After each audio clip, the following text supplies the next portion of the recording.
What's up, guys? So over the last couple of weeks, I've been in Chiang Mai in Thailand, the SEO capital of the world, to attend Matt Diggity's SEO conference. Now, the event itself was phenomenal. All the speakers, all of that was great. But I think the most important thing about these type of conferences are, again, the people that attend them, right? So all the top SEOs in the world travel to Chiang Mai to see this conference. And so instead of actually enjoying the conference like a normal person, once again, what I've done is just frantically run around like a chicken, trying to get as many interviews for you guys as possible and get as much value for all those people that haven't been able to attend. Now, the main thing that I've asked the top SEOs is, number one, what are they doing with their SEO strategies in 2024 that they haven't been doing in 2023? So basically, what are they changing? And number two, how do they see the space and the industry changing with SGE coming in 2024? Hope you guys enjoy the video. Let me know what you think down in the comments. All right, so plans for SEO 2024. What's different from this year? What are you thinking? Yeah, 100%. So I'm almost certain Google are going to be releasing SGE next year. And from what I can tell, it's probably going to be replacing featured snippets, fully integrates into the SERP, and then have that little show more button at the bottom so that you can expand it into more. I'm not 100% sure how they're going to monetize it yet. That's going to be the interesting part, right? That's going to be the monetization aspect is going to be the effect of how far it gets rolled out, right? So if they can fully monetize it via maybe the first line or even just the current ad systems, I reckon they're going to be fully rolling it out just the same that they would with featured snippets. So you're going to be talking, 40 to 60% of the SERPs potentially having this. Most info queries especially going to be having it, right? Which means that your content publishers are going to be potentially jeopardized.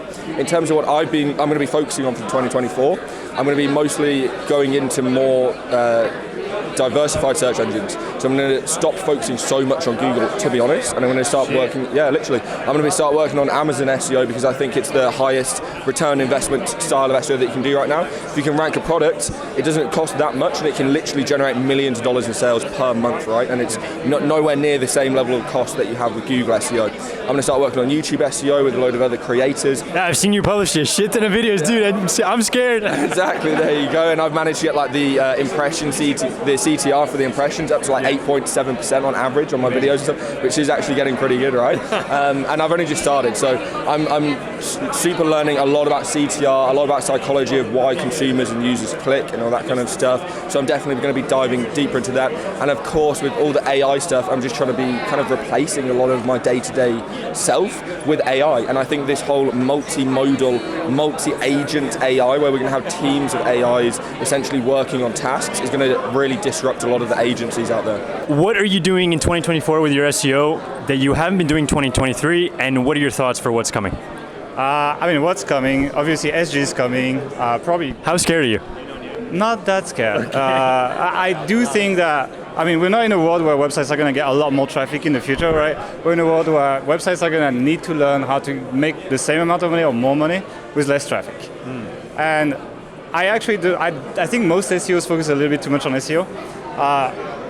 We're in a conference where there's a lot of advanced people here, and I hope most people know how to put together a web page that actually ranks on Google, etc. But the problem is, what do you do once people land on your page, and how do you make money? So one of the things we're doing is we're evolving our monetization method. So like everyone, for a long time, we've made lots of money with affiliate marketing, etc. because it was easy, honestly, it was very easy. Now with traffic decreasing, these updates being like more stringent on the kind of content you need to create, it's becoming something that's more difficult. However, what we're doing is evolving the business model and attaching business to our websites. So we build services, we build products, we build info products, etc. And we are increasing massively the revenue per visitor so that as a prediction of getting less traffic through either AI developing, SGE, crazy updates, etc. So I think the way SEOs are going to survive is they evolve their business model. Interesting. And a bit of a surprise question here, but what about new websites? What about new websites? Oh wait, are you launching new websites in 2024? We're launching new websites, but they tend to start with businesses attached to them. Okay. But what I find with new websites is that in the past you used to have a very long sandbox period. Like you'd wait 1-2 years and not much would happen with the website. Today, you can rank sites pretty quickly. Like I feel like the sandbox might be reduced to just a few months. However, you tend to go up and down with the updates quite a bit. So like you see new websites go like this, and eventually they stabilize when they gain some authority. But one thing that we focus on when we build new websites now is building, I feel like it's a very cliche thing, but building a brand. And so usually we do that by doing something that's not SEO attached to it. So we'll do SEO content, we'll do like templated content, search intent oriented content, etc. But we'll also, for example, cover the news. And so we'll discover, we'll share that on social media, and we'll try to have activities that Google can find online that are not just SEO keyword related, basically. Amazing. Podcast soon? Sure. Let's do it. Thanks, man. All right, we got Craig here. So plans for 2024, how are they different from 2023? What are your thoughts? So my personal plans are to try and evolve, from a personal level. I used to do a lot of affiliate. I am now getting slightly tired of it. You see updates slamming people constantly. I think affiliates, also get fucked over when it comes to percentages and tracking and everything else. So, I'm trying to diversify. I'm getting more into kind of drop shipping, e-com, that type of thing. I think is important for me.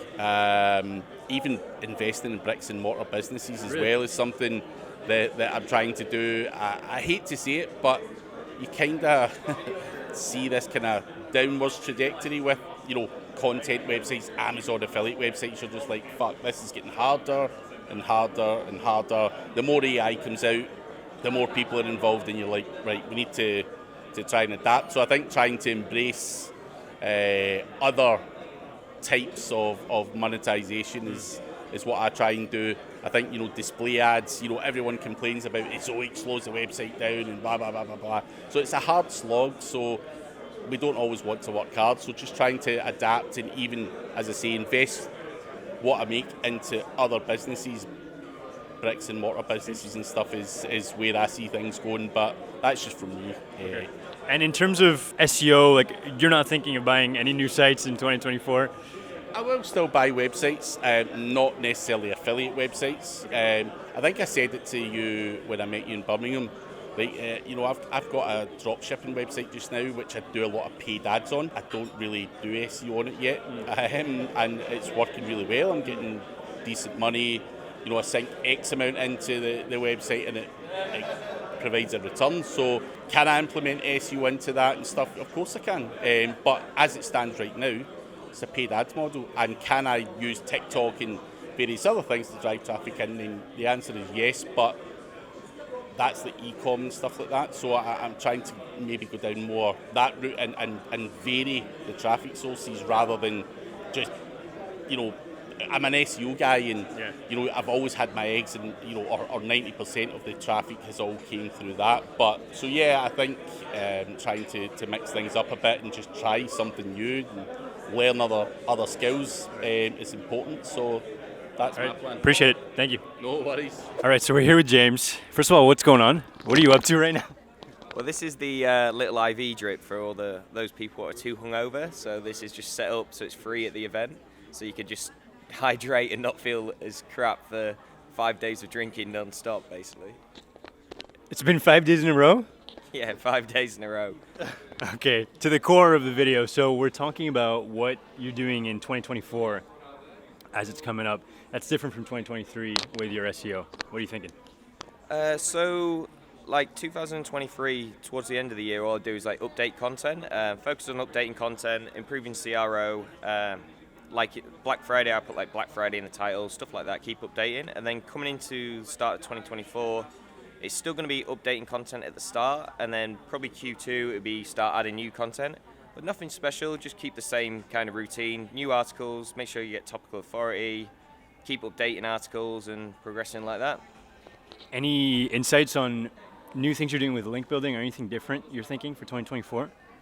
I'm probably going to focus more on PR, but other than that, same sort of stuff, guest posts, link inserts, just the regular stuff, but it's going to be try and do more PR, and I do a lot of link-based statistic posts, so I'll try and build more of those as well.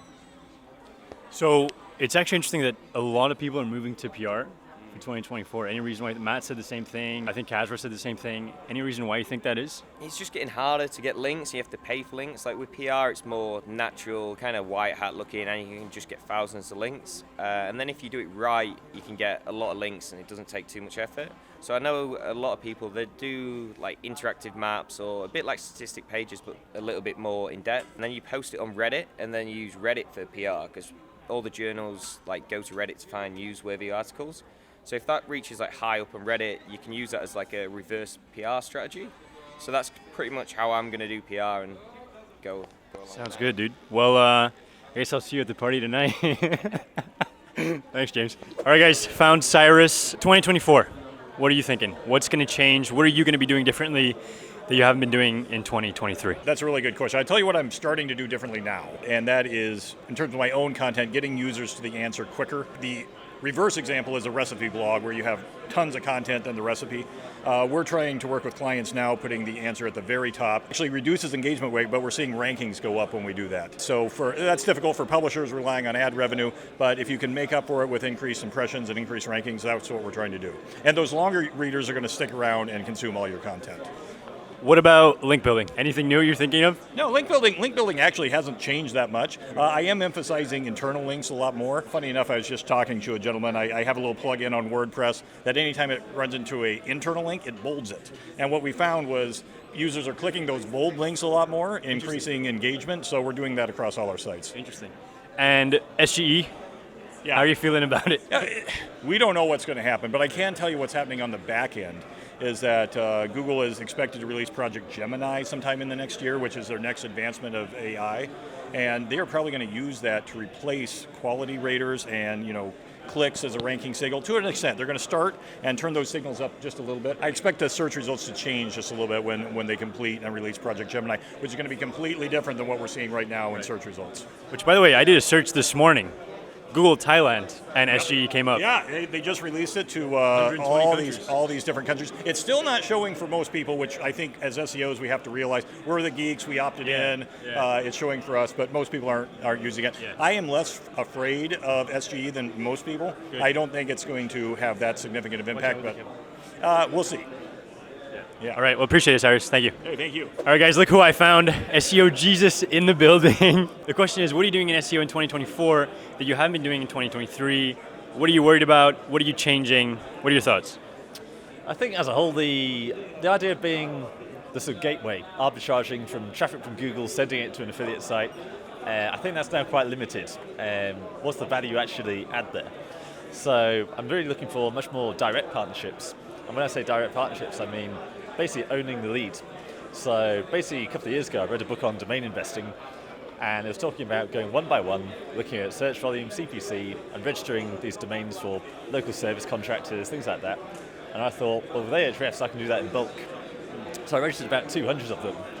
And of course you're meant to just flip them right away, but I thought, why would I do that when my skills didn't gain traffic? I could just build these into more profitable websites. Never did anything because each one would still be a good couple of $100 to do, just never did it. So every year I had this painful $2,000 renewal bill coming through, reminding me of that project I never did. But this year with ChatGPT, we've just been going through, basically smashing out an optimized homepage on each one. And what we found there is you can really identify which of those are actually starting to rank with no effort. Now these are all some high-ticket, exact match domains. And so once we start getting that traction, yes, we'll start doing the link building, complete the topical cluster, actually make it a decent website, but we'll also go away, we'll start finding really good partnerships for it. So one of them is in finance, and I've just found a partnership for that, where they're willing to pay 50% commission on the front-end sale, and then 25% of the renewal fee. And we're talking £500, so $700 per year, average retention about 5 years for that finance product. So this is just a simple one-page website at the moment. It's got a few related pages around it, but fundamentally one money keyword. We'll just take the details on the form, send it through to the partnership. We could get more partnerships like that in the future. And Google's not going to de-index you there because you are the brand. So, and even if we look ahead to like a future SGE generative AI search, if someone goes into Bard and asks for this particular finance product, and I've got the exact match domain for that finance product, then you're not really going to be able to sidestep me. I'm just going to be recommended by the AI. And hopefully if everyone else is building mass page websites, I'm probably actually going to get recommended in that AI content. That's dope. That's incredible. All right, appreciate it, dude. Thanks. All right, so we've got Kevin here. So what are you going to do in 2024 that you haven't been doing in 2023? So 2024 for me is all about creating content that has more expertise in it. So I'm looking for creative ways to reflect expertise in AI content. For example, by using research papers as an input to ChatGPT and then say, look, make sure you use it as constraints, as as a way to mimic the language. Maybe not 100%, maybe simplify it a little bit, but I want to hold it up as an example for like high expertise content. And because I think it's all about making sure that the AI content you create doesn't sound like AI content, that it has some level of expertise. I think that's what Google can also understand and reflect. And so I'm all about finding creative ways to train or fine-tune models to create better AI output. What about link building? Anything new for link building that you're doing? Man, it's tough. I like leveraging local publishers for link building because they're usually starved on content. And so again, I think AI is a great way to personalize any data set or any outreach campaign to small cities or locales where they have local publishers, and then pitch them that to get links in publishing magazines or news publishers. So you're going full AI, 100% AI? Maybe not 100%, but definitely investing a lot because the possibilities are endless, especially now with the new GPT-4 Turbo, the new assistants you can build, the GPTs.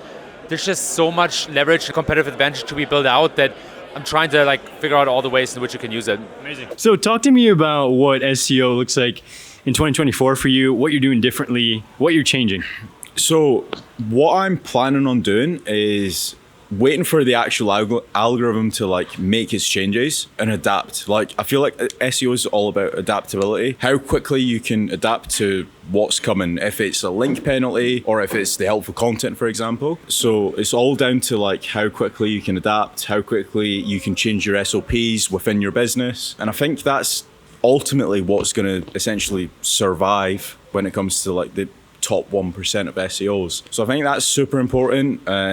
One thing, I'll give you a little bit of a sneak. All right, okay. So obviously we have a link disavow service, right?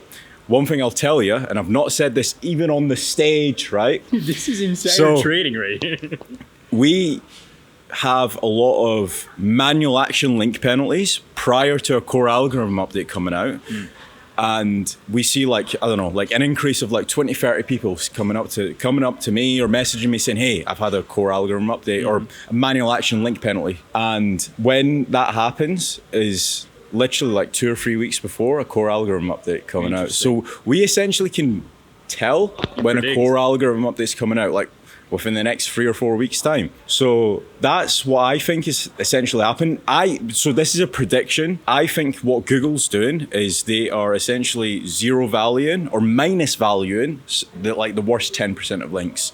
And the guys that have the worst 10% of links, they get hit by a manual action, and then they roll out the actual core algorithm update 2, 3, 4, 5 weeks later. So that's what we assume at the minute. But it's happened 3 times now. So it's not just a one-off type thing. So yeah, that'll be interesting. Interesting. I like that. Thanks, boss. Jamie's had a drink. Wait, I've not stopped the lighting. Right. And today's Kasra's birthday, so Kasra's got to have a drink. Happy birthday, motherfucker. Boy.